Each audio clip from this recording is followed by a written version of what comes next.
Magandang gabi po, Luzon, Visayas at Mindanao.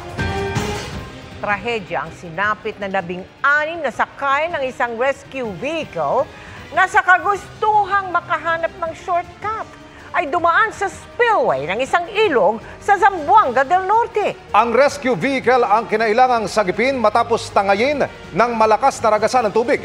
4 na sakay nito ang patay, kabilang ang isang menor de edad. Nakatutok si Efren Mamak ng GMA Regional TV. Kinakailangan gumamit ng payloader para maiahon mula sa Dapitan River ang isang rescue vehicle na nahulog nitong Lunes. Alas 3 ng hapon nang dumaan ito sa spillway ng ilog sa Barangay El Paraiso, La Libertad, Zamboanga del Norte, habang may sakay ng 16 na miyembro ng isang religious organization. Pero sa lakas ng agos, tinangay ang sasakyan. Alas 6 ng gabi na naiahon ng payloader. Patay namang na-recover ang 4 sa mga sakay. Ang 37 anyos na kapitan ng isang barangay sa Dumingag, Zamboanga del Sur.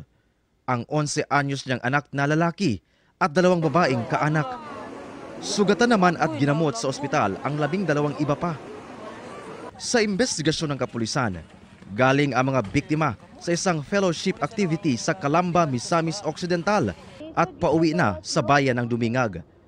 Ayon sa ilang residente, naghanap umano ng shortcut ang driver. Kato nga tayo, murag pauli na sila. Nanguta na sila nga ahang shortcut. So gituduan sila dito, na padulong sa mutya, makasunubo lang. Nadagis sila sa baha. Baha ginakapas nila, sir. Siguro akala ng driver kaya lang. Nag-gamble siya na dumaan. According sa report na natanggap natin, habang dumadaan siya sa spillway dahil sa lakas ng current, nahulog yung isang gulong niya sa spillway hanggang sa nahulog na nga, sir, yung buong sasakyan. Naanod sila.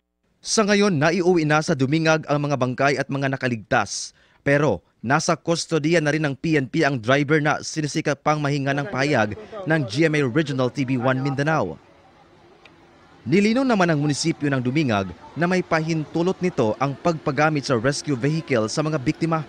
Kato si Kapitan, mo'y miduol diri nga moangyo. Mogamit sila to rescue vehicle kay motambong og fellowship, 2 days fellowship dito sa Calamba. Naipagtugo to, napto sila request letter legal ang pagbiyahe ato. Mula sa GMA Regional TV at GMA Integrated News, Efren Mamak, nakatutok 24 oras.